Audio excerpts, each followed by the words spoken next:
I was just saying that the fact that Poland is now spending so much on defense is also because of the sound financial policies you introduced here. So thank you.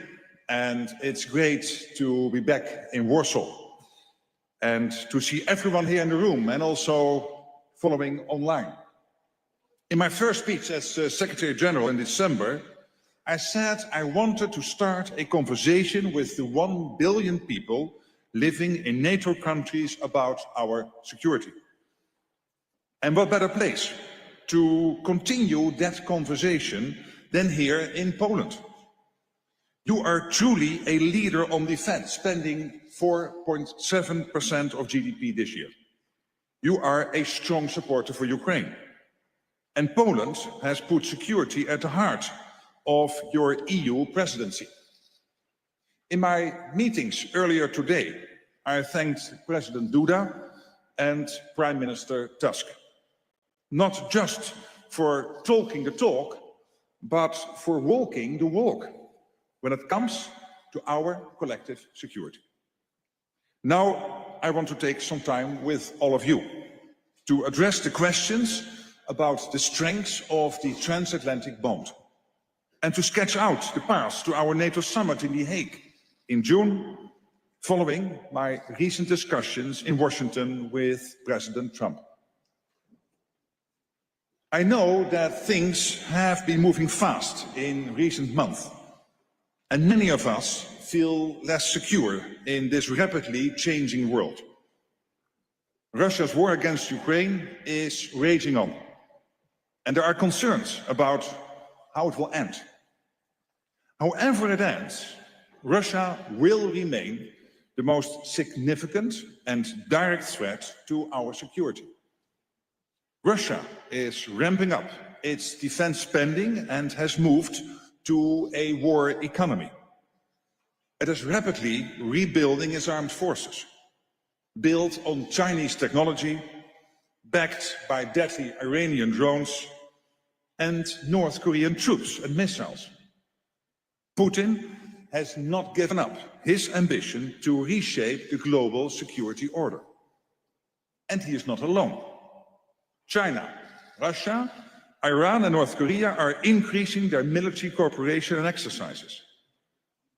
Beijing is carrying out its own massive military build-up, including of its nuclear forces, with no limits or transparency. What's happening in Europe matters for the Indo-Pacific and vice versa.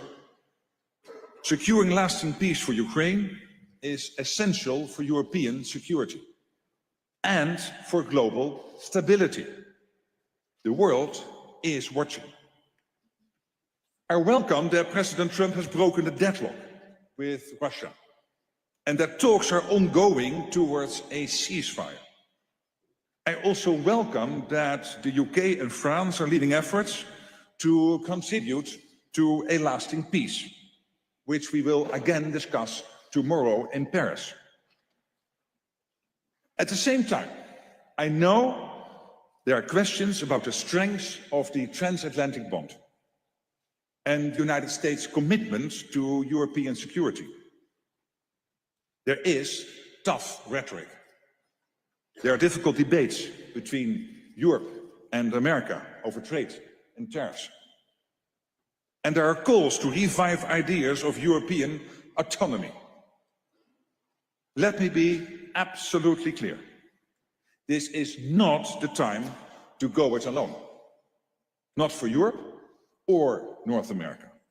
The global security challenges are too great for any of us to face on our own.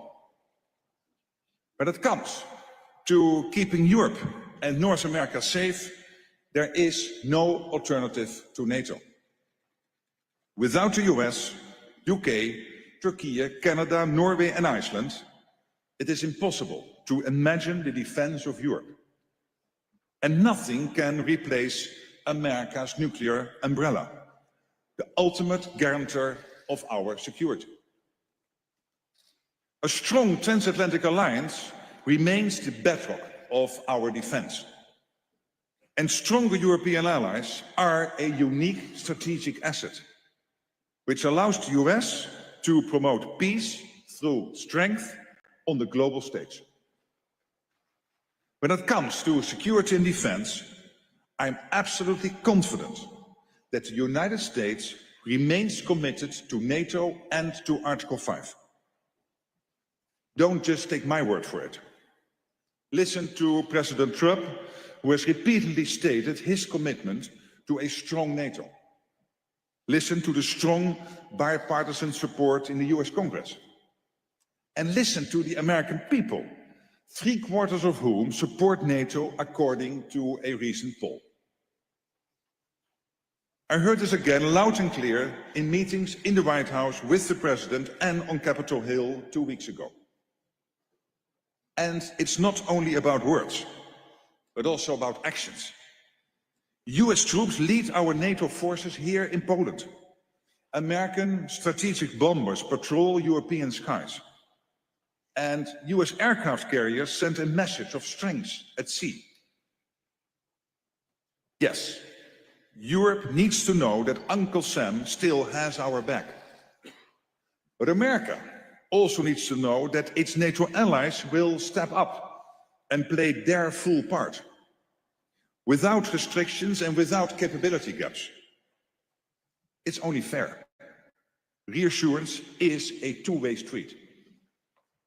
The US commitment to NATO comes with a clear expectation that European allies and Canada take more responsibility for our shared security.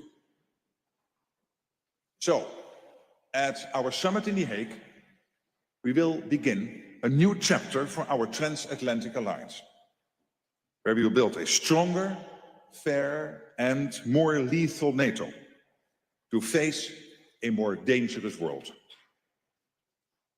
A stronger NATO means investing and producing even more for our defense. A fair NATO means all allies doing their fair share.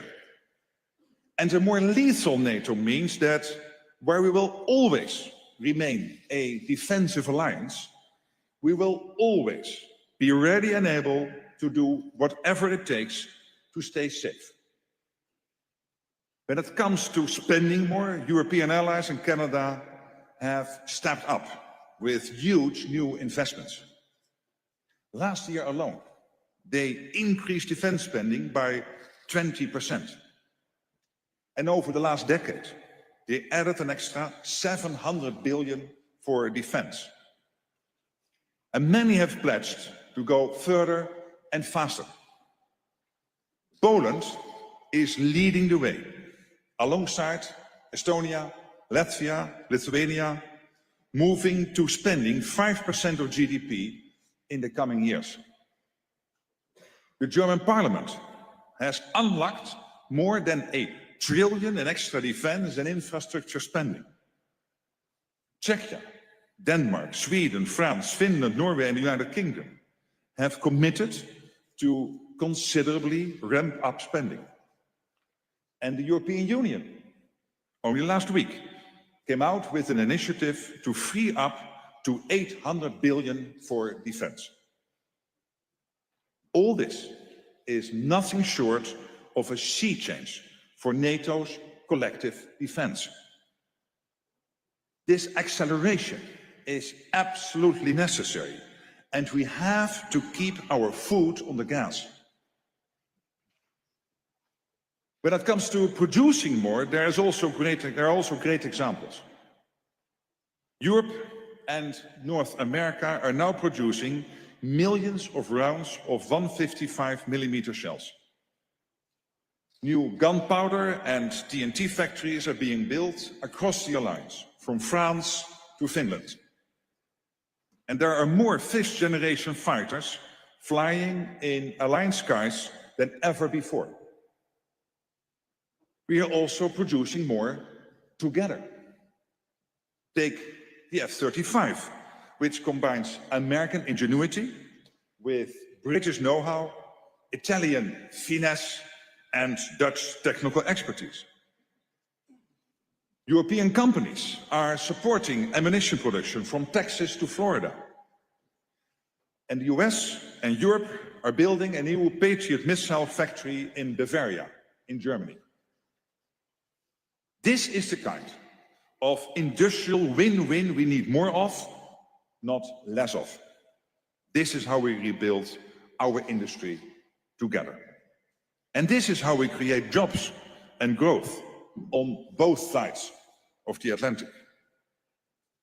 There are so many opportunities to boost our transatlantic defense industry even more.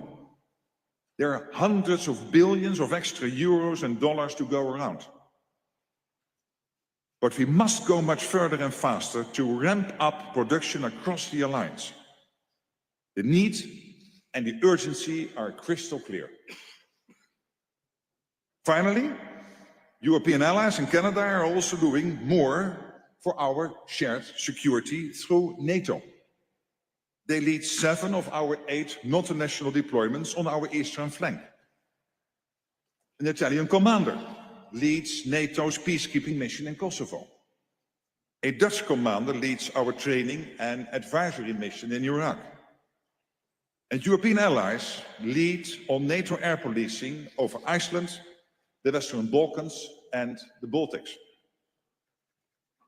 When undersea infrastructure in the Baltic Sea was threatened this winter, European allies stood up in record time through NATO's Baltic Sentry, without the need for a single US ship.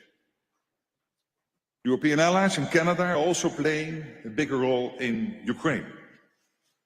Last year, they provided almost 60% of NATO's military aid to Ukraine. NATO's command in Germany is now coordinating security assistance and training for Ukraine, with logistics hubs, including here in Poland. And Poland also hosts NATO's Joint Analysis Training and Education Center, a joint initiative with Ukraine to capture important lessons and innovations from this terrible war.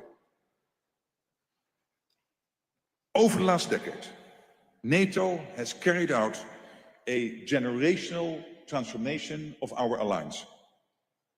We have significantly increased our presence on our eastern flank, invested in new capabilities and military infrastructure, and revitalized our defense industry, backed by large-scale exercises to demonstrate our commitment to each other's defense.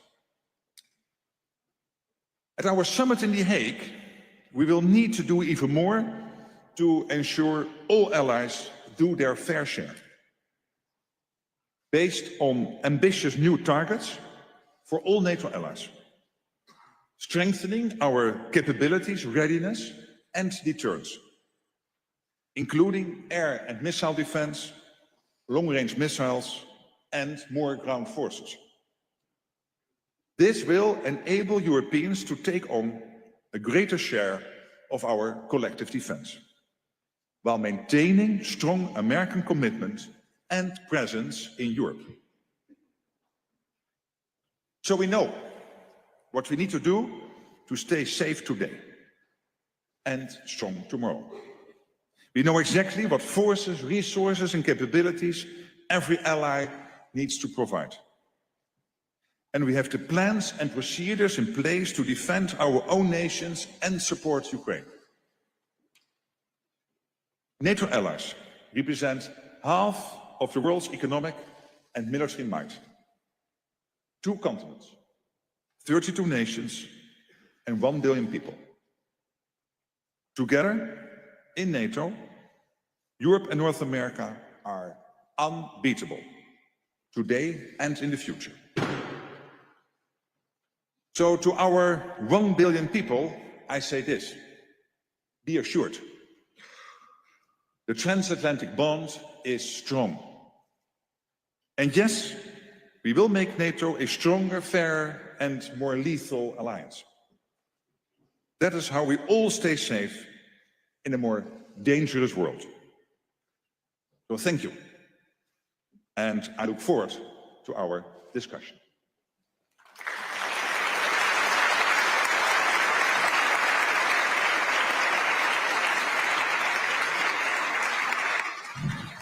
Thank you.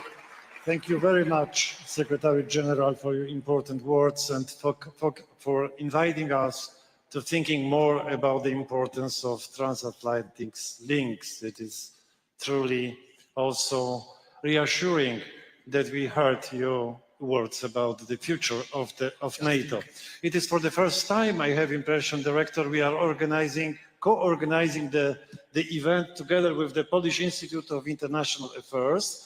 I invited on the stage also its director, Jarosław Karpowicz, PhD. Director, I will just give you now the leading position in this meeting to ask the first questions to our guests. Thank you. Is it working? Mine? Yes, as well.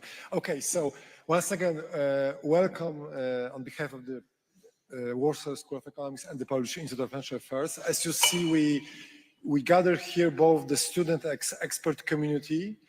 We know that you had a very tight schedule and meetings with many Polish politicians, but I'm not quite sure if you are ready to answer very tough questions from students and experts on the very last moment of your... Okay, so this is exactly what we would like to hear from you, what you said about, transatlantic relations, about, let's say, the broader picture, what happens in Europe matters in the Pacific, no doubt. But as you know, now the Polish public opinion is very much aware of what's going on in Ukraine. And in your speech, you try to describe the situation. So I would like to ask you for a very tough question about the peace talks between US administration and Russia and Ukraine. As you mentioned several times in your previous speeches, we need a stable and strong deal.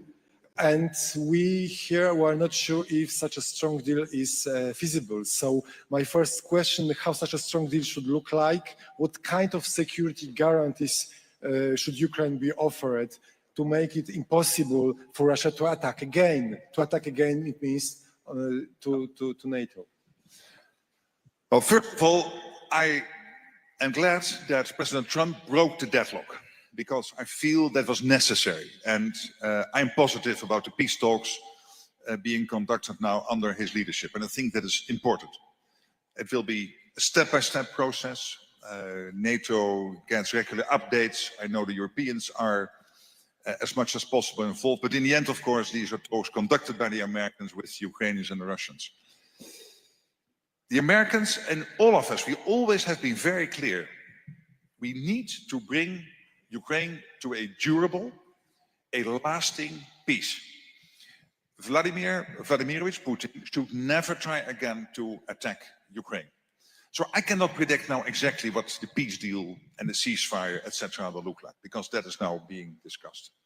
But we are all very clear that whatever exactly is the outcome, it has to be durable. Then the question is, how do you do that? There are many options. I'm not a scholar myself, but of course, we see what the French and the Brits are doing. They are working hard to bring together European countries to potentially help maintaining peace in Ukraine. There are other ideas floating around, but the most important thing is that these discussions are now taking place, but obviously you first need a peace deal before you can keep a peace. You can only keep a peace if there is a peace to keep. And that is exactly the process we are now in. And again, I'm optimistic and I'm positive about the American initiative. I think it was important because we had somehow to break 3 years into this terrible war. We had to break the deadlock. If I just, before allowing the audience to have your questions, their questions, I would like maybe just to continue this about the Russian demands, because as you know, we as a relatively new NATO member, we are very much aware of the so-called division of the old and new NATO. And as you perfectly know, Russia several times mentioned one of the conditions for a stable peace and ceasefire is to, let's say, enforce NATO to withdraw their troops and equipments from the territory of new NATO members. So my question to you is, don't you think so that such a goal or such a, let's say, demands from Russia's side, which are somehow well heard and repeated maybe also by Americans, can make a real division in NATO between members? And what is your message to the Central Eastern Europe? Well, first of all, Putin can put whatever he wants on the table. That's for him. But he has absolutely no say in how we organize ourselves within the 32 alliance. Absolutely no say at all. And I hate this whole idea of having a sort of two-tier NATO, that you have somehow the 8 countries on the eastern flank different from the other 24 allies. With the latest missile technology coming out of Russia, the difference between an attack on Warsaw or an attack in Madrid is 10 minutes. So we are all on the eastern flank. Amsterdam is at the eastern flank. London is at the eastern flank. Even Washington is at the eastern flank. It is not only the formal 8 eastern flank.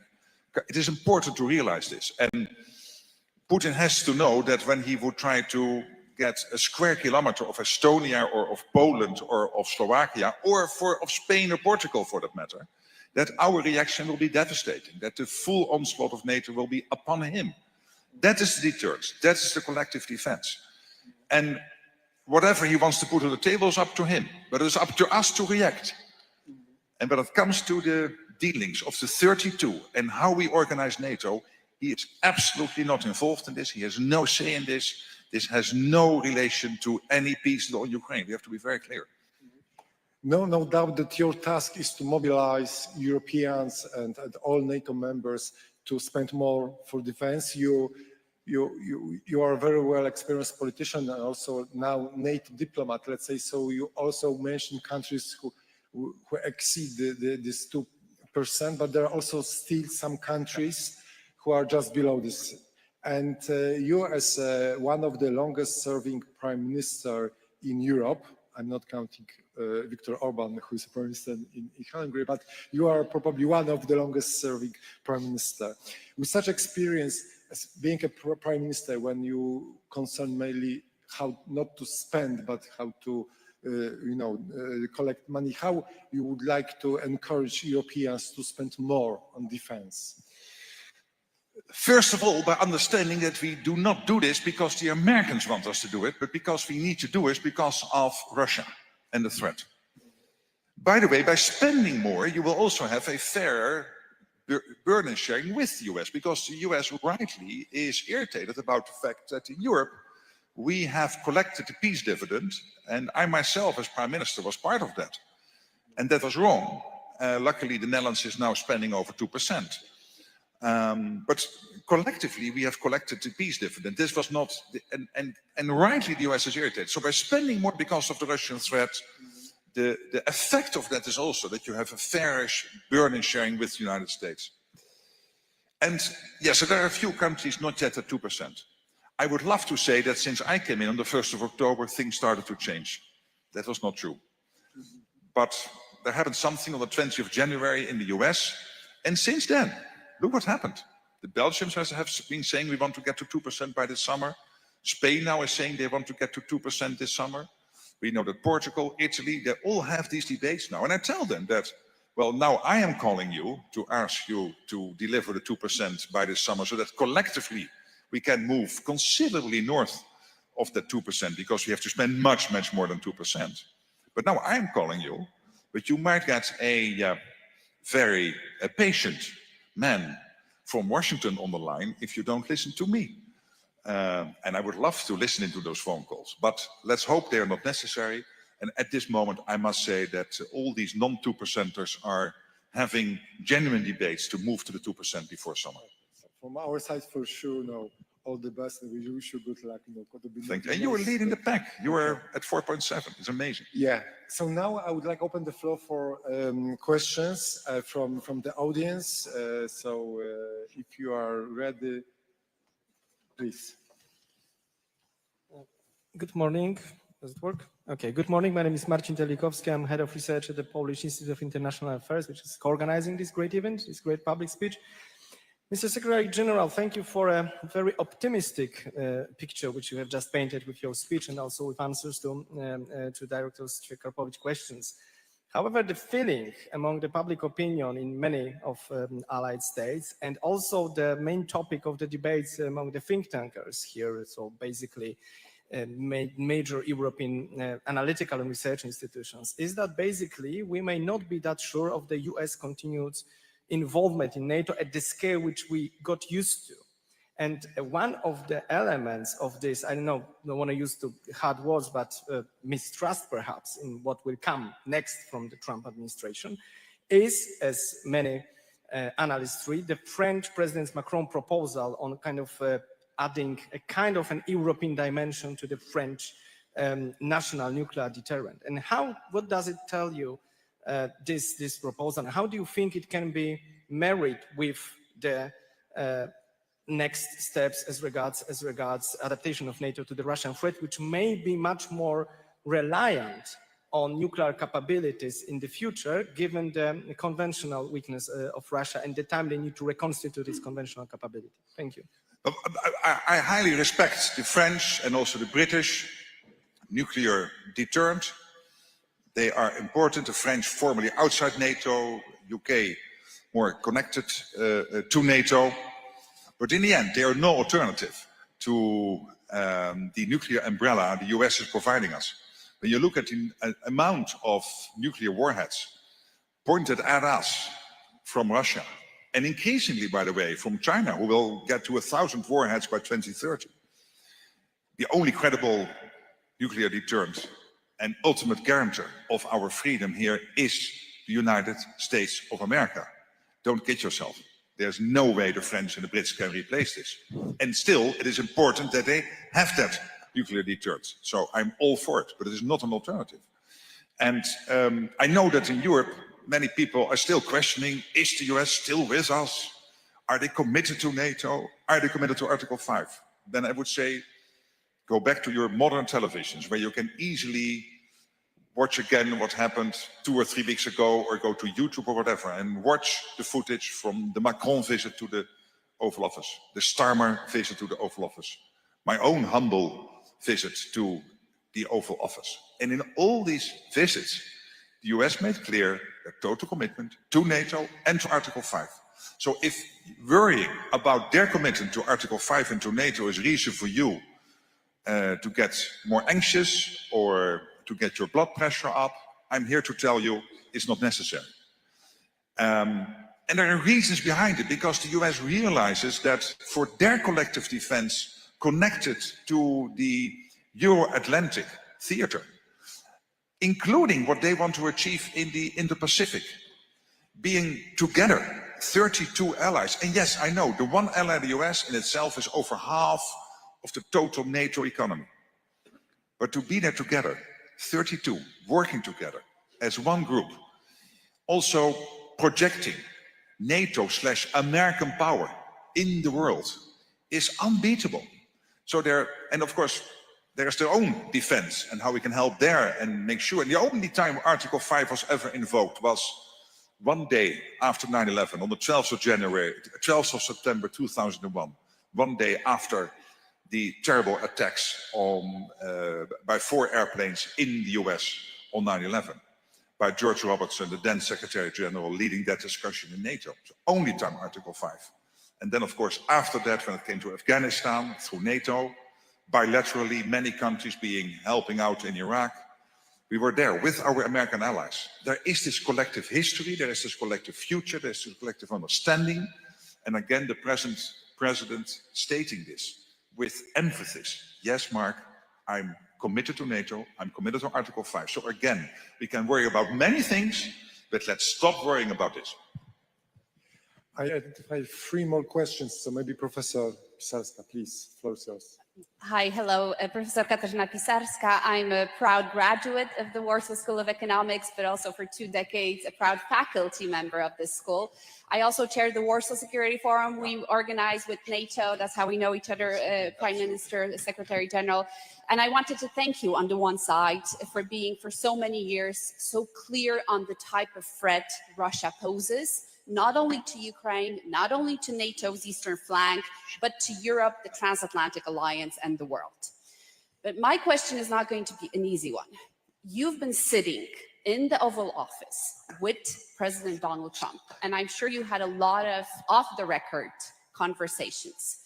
Could you tell us, is the threat assessment of Russia in the mind of President Trump the same as it is in your mind and my mind? So what is the assessment of Russia today for the Trump administration? Well, it is not for me, of course, and by the way, good to see you again, and thank you for all the work you are doing. Of course, not for me to be the spokesperson for the American government. But let me be absolutely clear. In my conversations with the American president and the American administration, these guys are experienced. They are not naive. They know with what and with whom they are dealing. And at the same time, they want to bring Ukraine to a durable peace. Because generally, and I think we all share this feeling, the hundreds of thousands of people dead or seriously wounded, the many cities being destroyed, it is unacceptable if this continues going forward. And we have to end this. And that's why I'm happy and glad for his leadership to break the deadlock. But I have confidence in what they are doing.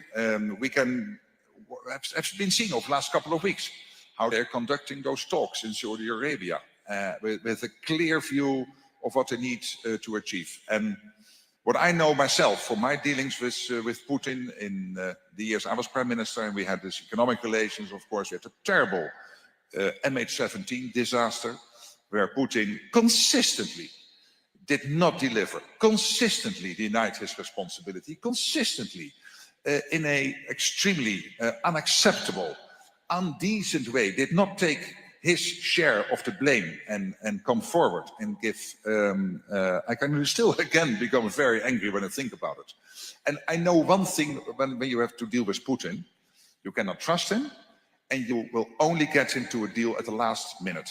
And the Americans know this. And again, I think they are conducting these talks in exactly the right way.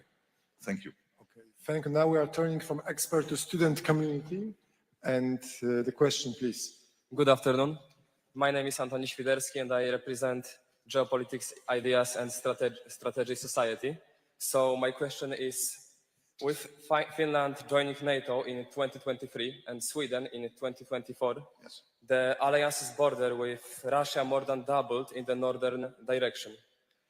Will this extension shift the focus of NATO's high command to the Arctic, where Russia is actively reinforcing its presence politically and militarily?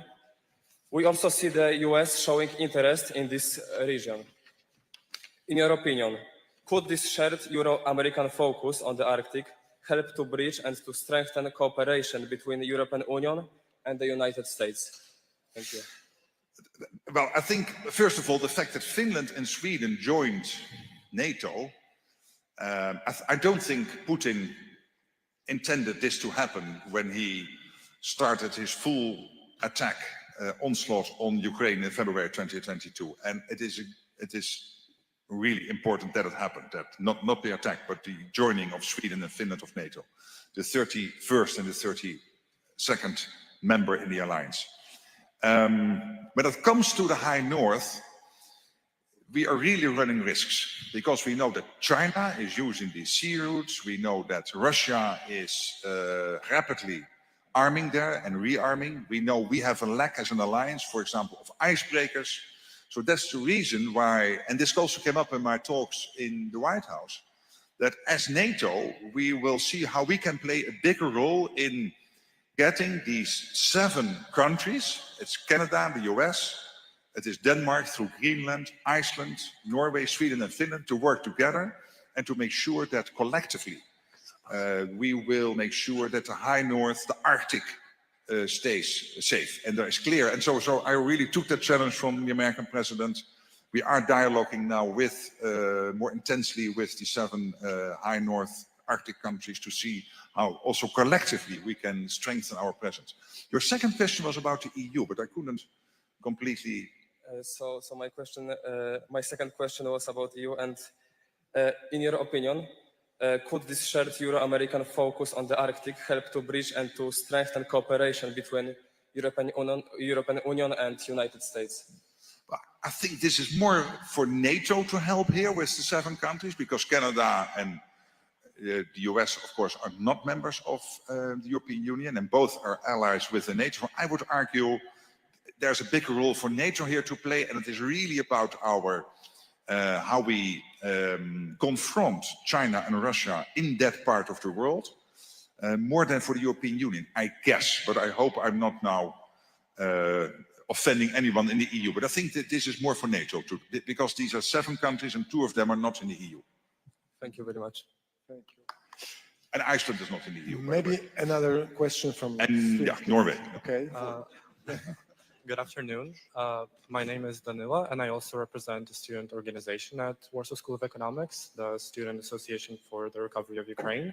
Great. And I would like to bring maybe a bit of a Ukrainian context into the discussion. Please. So, But are you Ukrainian yourself? Yeah, Oh, I'm great, Ukrainian, great. yeah.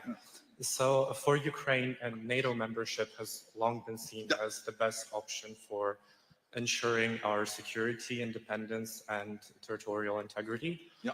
And looking at the recent developments, some things may suggest that those ties between Ukraine and NATO are weakening, at least in the eyes of Ukrainians.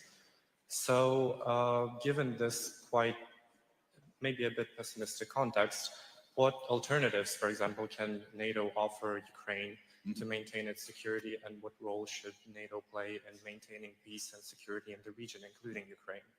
Thank you. I think there are 2 aspects to your question. One is that NATO extended the perspective of Ukraine becoming a member of the alliance. And this was repeated again in Washington during the last summit, where we clearly stated as an alliance that there is an irreversible path for Ukraine into NATO. I always also point out that we never said that Ukraine would become a member of the alliance as part of a peace deal.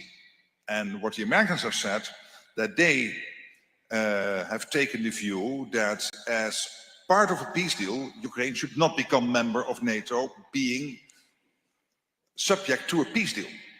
But that's, of course, separate from what will happen in the future. Then, when it comes to the cooperation between NATO and Ukraine, it is really very intensive. We, also coming out of the Washington Summit, we have the command in Wiesbaden, which is coordinating all the supply getting into Ukraine. Very much helped by Poland, because you have a big logistical hub here, making sure that the stuff really actually reaches Ukraine. We just last week set up this joint center, JTEC, here in Poland, where we will capture all the lessons from the terrible war in Ukraine, so that at least in the future, as an alliance and Ukraine together, so this is a joint NATO-Ukraine initiative, that we will make sure that we can apply them. We have had the NATO pledge coming out of Washington, and the pledge was that we would spend 40 billion in 2024 supporting Ukraine militarily. And the good news is that we spent over 50 billion, and close to 60% of that 50 billion coming from Canada and the European allies. So I would argue that other than the membership, which is more longer term, at least not part of a peace deal now, but let's see what happens in the future. And there is a clear commitment, again, stated in Washington. But when it comes to the practical cooperation, it is very intense. And there are days that I'm twice on the phone with Zelensky. So, and many weeks go by where at least we speak once or twice. So it is a very intensive cooperation. Thank you. And maybe last question, because I think we're running out of time, so please, Beata. Beata Górka, Winter, University of Warsaw. Thank you for mentioning the missile technologies here, because it's exactly my question. As our Prime Minister mentioned today during the press conference earlier, that Poland has a specific project of isolating us from Russia by physical means, meaning the project Eastern Shield, or Shield of Eastern Flank. So my question is, shouldn't be discussed in Hague in the nearest future to extend this project to other countries, to the whole eastern flank? And shouldn't we be building these fences of like a wall of radars, satellites, sensors, etc., not only here in our country, but in the whole region? Thank you very much. Well, first on East Shield, Shield East, whatever the exact translation is, I had some discussion with Donald Tusk on is it East Shield or Shield East? But I think it is a good initiative. And there's total sense to the initiative. I know that the EU has prioritized this initiative also as part of the ongoing discussions within the European Union about spending more money and making sure that collectively we are able to defend ourselves in this part of Europe. So I think that's good. If NATO can help, we will get involved. But I think it is an initiative which is clearly there and has a lot of merit. For the The Hague summit, what I hope coming out of the The Hague summit is that it will really be a splash. Projecting the collective NATO power and therefore also American power on the world stage. Of course, defending the Euro-Atlantic, but I would even say the world stage, because it's not extending Article 5 to the Indo-Pacific, but working together as NATO also to make sure that we keep the Indo-Pacific safe. And that means spending more, it means producing more, it means a fair distribution between the US and other NATO allies. And as I said, it will be about the lethality of NATO, showing that yes, we will never be an offensive organization, we are a defensive organization, but don't dare to attack us, because you will not see the light of day again. And I hope that will be the real outcome of the The Hague Summit, a splash, showing that reinvigorated alliance, standing together, one for all for one. I was just informed that we have still a few minutes, maybe for 2 extra questions. So I know if you're ready. Yes? Okay, please. Hello, my name is Melanie. I have a slightly different question. Mr. Secretary General, if you had the chance to talk to your younger self, let's say you were a student today, what values would you want this student to follow? Thank you. Yeah, well, that's a very personal question. Of course, I have a political view, I have to tell you. I'm a member of the right of center Dutch Liberal Party. So I have a view on this, and that might differ with others in this room. But for me, the values are the freedom to express yourself, to steer your own life. And my advice to students always is, chart out your own life. You will get many people telling you that it's not working, this has been tried before, why do you do it like this? My advice would be very patient with these people, because they mean well, but don't follow their advice, because probably they're not right, because this is the world we got to so far, and you have to build a new world. So find your own way ahead in life, and the possibilities are endless. I mean, we live in dangerous times, but also in fascinating times. Yes, there are many risks we have to face, but also many opportunities. And for young people to be studying now here in Poland, a free, sovereign country, part of Europe, part of the NATO alliance, knowing that you protect the other nations and the other nations will protect you. It is an amazing time to be alive. It's an amazing time to be a student. And again, be patient, be kind to people advising you how to deal with life choices, but not always follow them. Follow your own path. Thank you for this answer. And last. Good afternoon. I'm a special student in the SGH Warsaw School of Economics, and in your speech and answering the questions, you've previously mentioned that the United States nuclear umbrella is crucial and irreplaceable safety guarantee for the NATO. However, the current volatility in the United States geopolitical stance raised concerns regarding the viability of European security absent US. And my question is Europe still secure, independent of the United States, or without American allies, we are in serious jeopardy? We are safe because we are together. We are safe because we are together in NATO with the United States. The United States is a democracy, so you will have a change of governments in the United States. Joe Biden left, Donald Trump came in. And Joe Biden had views on many issues. Donald Trump has his approach and his views on many issues. But on this issue of this 76-year-old alliance, collective defense, one for all for one, staying together, he is absolutely clear. And that is important. And when it comes to the nuclear umbrella as our ultimate guarantor, it's there, it will stay. And again, I'm all my respect to the French and the Brits, but in the end, it's no alternative to the American nuclear umbrella.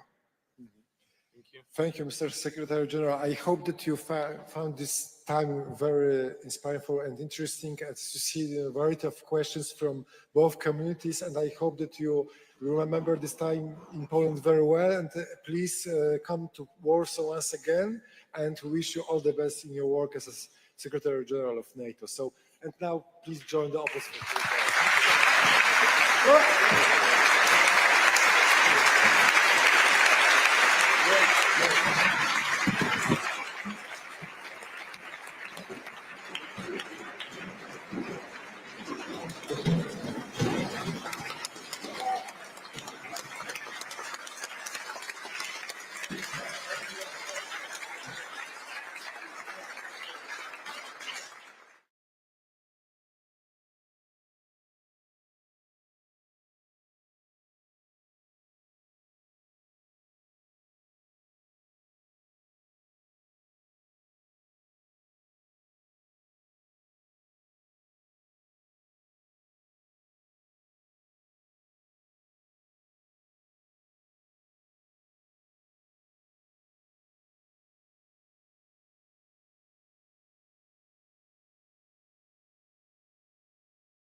I'd love to hear, shall I go start? Yeah. I'd love to hear your questions, but let me just say one thing, that whilst I was speaking, the news came out about 4 American soldiers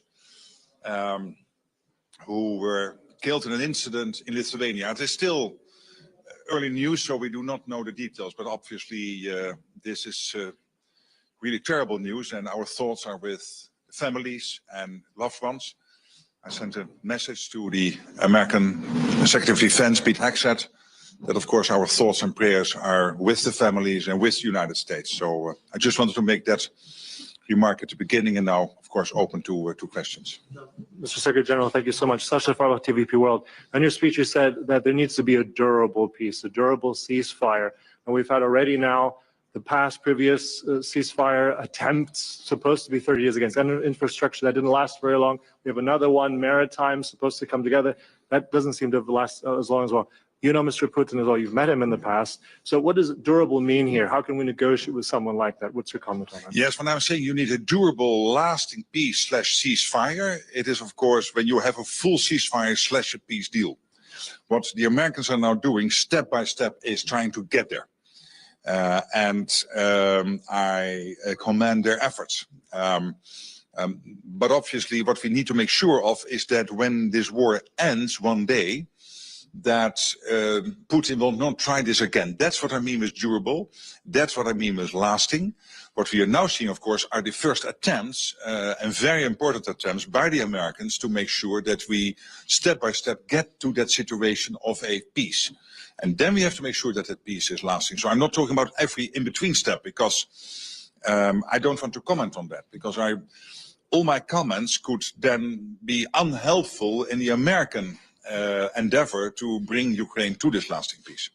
Do you see Russia making a good faith effort in the negotiations, and should NATO allies consider easing sanctions as Russia is demanding? Well, again, it is the Americans now leading the negotiations, and I think it is important that President Trump broke the deadlock here, and therefore was able to start these peace negotiations now, and be helpful here to bring Ukraine to this lasting peace. This is very much steered by the US. We need their leadership here. They are providing that leadership. Europeans are informed and involved wherever they can. We as NATO get regular updates, but in the end it is the Americans steering this, and that means that I really respect their role. And I don't think it helps them if I start to comment from the sideline on each in-between step. Let's first make sure that we will get somewhere. More generally speaking about Putin, but the Americans know this, we all know this. It's difficult to negotiate with him. So let's see where we get. And again, it's good that the US is taking this forward. Arthur? Can we still trust Americans after Serguéi? Absolutely, can we trust the Americans? Yes, they are our biggest partner, the biggest ally within NATO. They have freed my country together with Poland and Canada after the Second World War. Yes, absolutely, we can trust the Americans. Sir, to be honest, Polish people are really afraid about this, what's going on between Russia, between America, about this reset. Are you planning to strengthen Polish border to give us more NATO soldiers on the eastern flank? Could you again tell me why the Polish people are... Yeah, Polish people are more confused, more afraid about this reset between US and Russia. And are you planning to strengthen Poland border? Okay, but I would argue that it is good that the Americans are trying to do this, because we have seen hundreds of thousands of people dying or seriously wounded. We have seen whole cities getting destroyed in Ukraine.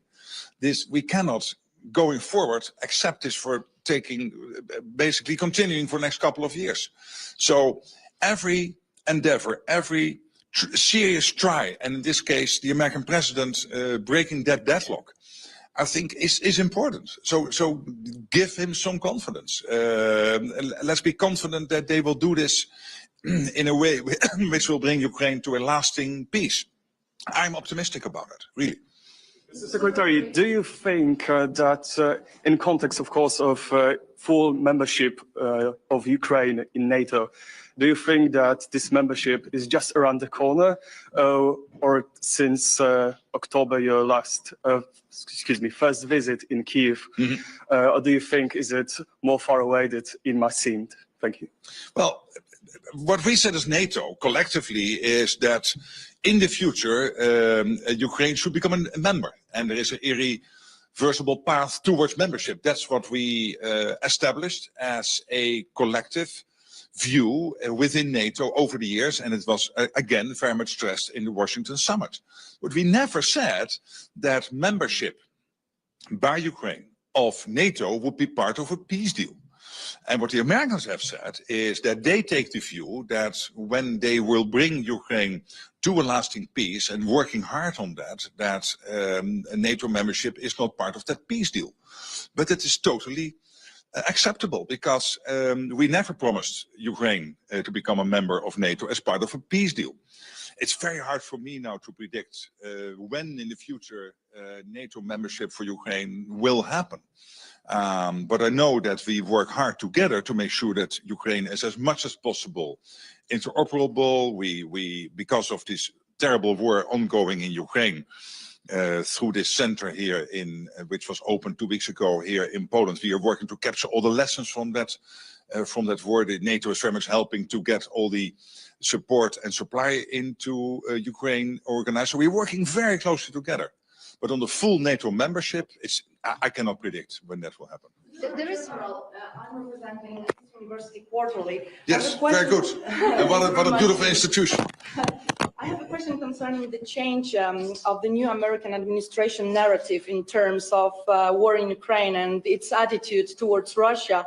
How do you perceive it? Just as a change of narrative, the negotiation game, so to speak, or a radical change of the reality in the field of international security? And if the latter, how does the alliance intend to respond to these new circumstances in the long term? Thank you.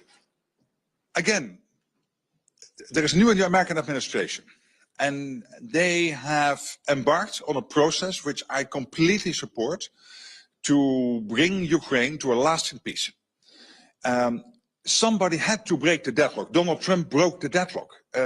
We have seen, as I said to your colleagues, hundreds of thousands of people dying and getting seriously wounded, whole cities getting destroyed. It is heartbreaking. So somebody had to break the deadlock. In the end, these big issues in the world need American leadership to bring them to a successful conclusion. And they're working very hard, and they keep Europeans informed, they keep NATO updated, etc., etc. So I think that is positive, because what we were doing was of course necessary, supporting Ukraine in the endeavor, in the war, and we were still doing that. Still, European countries, US, we're all supplying our weapons, intelligence, etc. into Ukraine. That's crucial for them to stay in the fight. But we also want to end that fight. And let's hope we get there. Do you think that Europe should develop its own joint European defense forces? Is it real? And should we do that as Europe? Well, I don't believe in a European army. What I do believe in is European countries working together when it comes to making sure that, for example, the European Union, with all its power to steer the internal market, to make sure that therefore defense industrial production can accelerate in a way that it has as much as possible open relationship with Turkey and Norway and the United Kingdom and the US, because we need this whole defense industrial base to work together. There Europe has a clear advantage and a clear goal. But I think in the end, nations want to keep their sovereign right deciding on their own military. And that is the basis on which NATO was founded, that you have sovereign allies, democracies working together and making sure that when one is attacked, we will come to the rescue of that one country. And that if that happens, of course, we have the plans in place to make sure that we work together to make sure that we can defend that country and can defend NATO territory. But I think there's a clear division. NATO is about standard setting, NATO is about the capabilities we need. The European Union is absolutely about the internal market, getting the internal market working in a way that it will ramp up defense industrial production, helping the European countries to spend more on defense. And of course, when it comes to military mobility, the European Union plays a big role.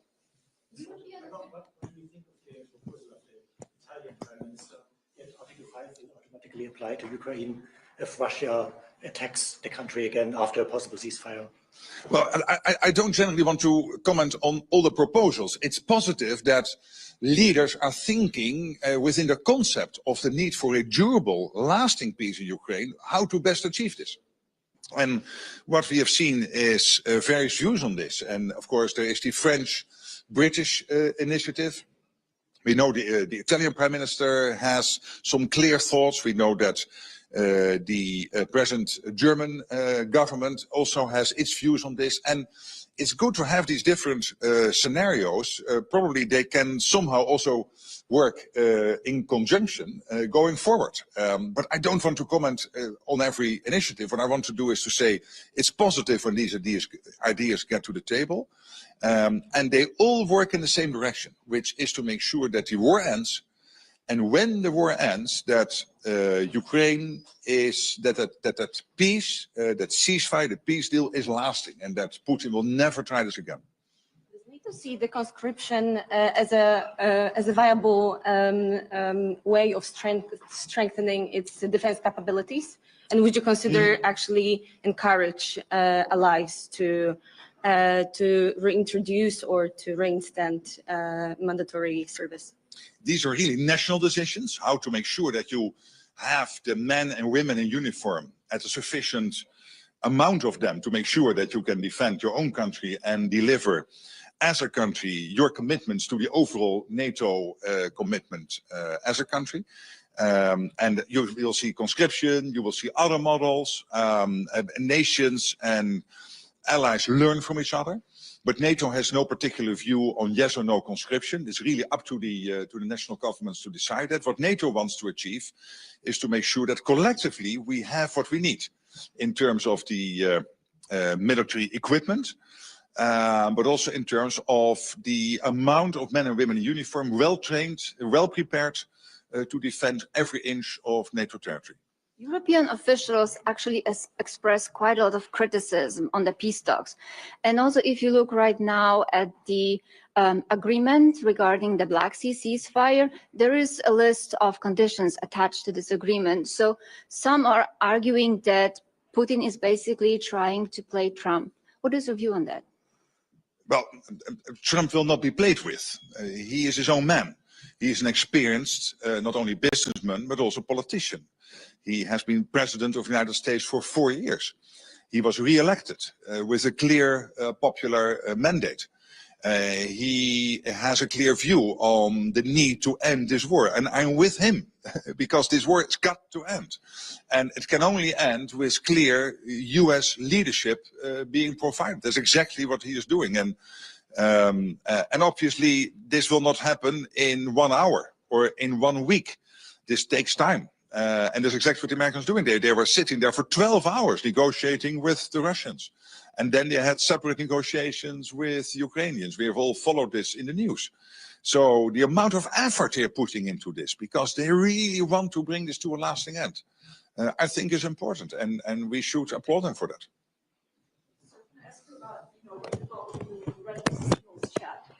You're very optimistic. Your comments are very optimistic when you talk about unity in the US and Europe. But what we see there in those conversations are complete disdain for European allies, that they're freeloaders, that they're pathetic. And I was wondering if you could react to those words. But I don't want to react to these leaks. I don't think that is appropriate. But more generally, there is in the US, we know this, and I understand it.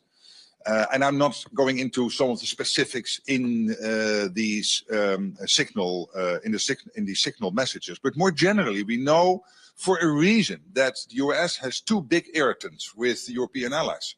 And we are working on them and redressing them because this alliance is totally different from the NATO of 10 years ago. One is that they pay much more for the collective defense than the Europeans are paying. Well, Poland and Estonia, Lithuania and Latvia are leading the way, and now other European allies stepping up.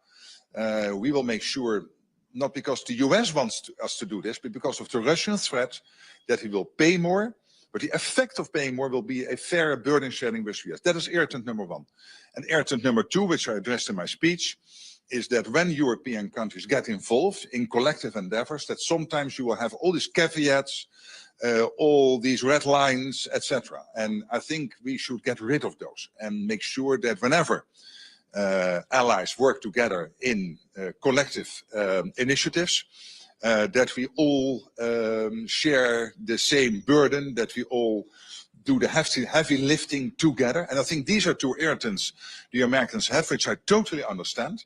Not going into the specifics, again, of what we saw in these messages, because that's not up to me to comment upon, but more generally understanding some of these US irritants. And we are addressing them because we are spending much more, and we are working on, as I said, on the lethality of NATO, which is crucial. You recently said that the relations with Russia should be normalized once the war is over. And I am wondering, what do you mean when you say normalize? Also bearing in mind that the ICC's arrest warrant for Vladimir Putin is still there, is still applicable. Well, there will be no normalization of relations with Russia when the war is over. That will not happen. That will take decades because there is a total lack of confidence. The threat is still there. As I said in my speech, even if the war comes to a conclusion, the Russian threat is still there. They are building a war economy. They are spending so much money on defense. They are producing in 3 months an ammunition what the whole of the alliance is producing in a year. We are ramping up our ammunition production. Luckily, we have to. So there's no way that we can normalize relations with Russia after the war is over. You hope in many decades from now and post-Putin that there might be some, but I mean, I'm not optimistic. Secretary General, Two more questions. one brief question here. Secretary General, once more, you had the chance to speak to both President Trump and also President Putin in your time also as Prime Minister. Are these two individuals, both very strong personalities, I'll say that much, but are these two leaders capable of coming to terms? Are they able to sit on the same and able to respect also what comes out of that and include others, not just the two of them? Well, on President Trump, I have lots of respect for him because he's a deal maker. He was re-elected, and I'm a politician, so I really respect the success he had in the November election, winning the popular vote, winning both houses of the United States Congress, winning the White House, and getting there for the second time. He is a deal maker. He wants to get things done, and we need that type of American leadership. So I'm very positive about him as President of the United States. And you know about Putin, I worked with him for many years. Let's not get into character descriptions of that guy. But let's not be naive. I'm not naive. Trump is not naive. We all should not be naive about Putin. But I really think it is good that the US tries to get this war done, that we can bring Ukraine to a durable peace.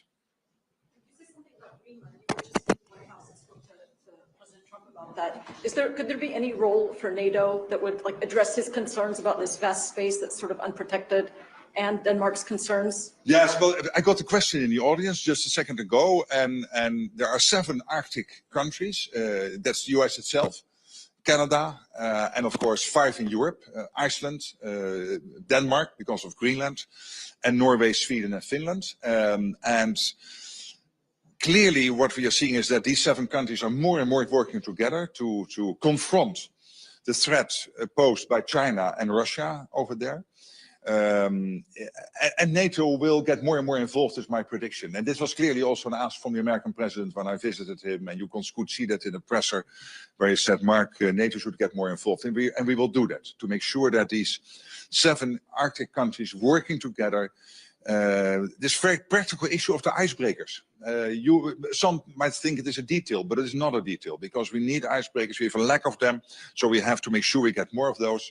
And more generally, we have to make sure that we can push back on the fact that the Russians and the Chinese are really trying to gain influence in the Arctic, and we have to prevent that. One final question, or do we have to go? One final question, then we have to guess the plane. Please. They want to withdraw, and well, is it just not timely anymore? Do we really need to ban landmines to defend ourselves, or are there other modern weapons? Yeah, this is the Landmine Convention, the Ottawa Convention. This is really up to individual allies to decide on that. And I have to prevent NATO becoming a commentator on all these things, so I won't do that.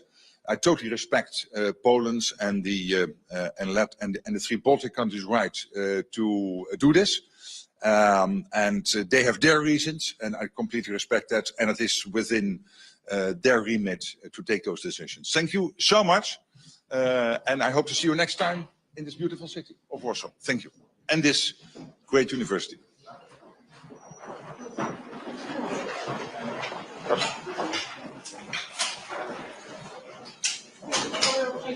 No, no, no.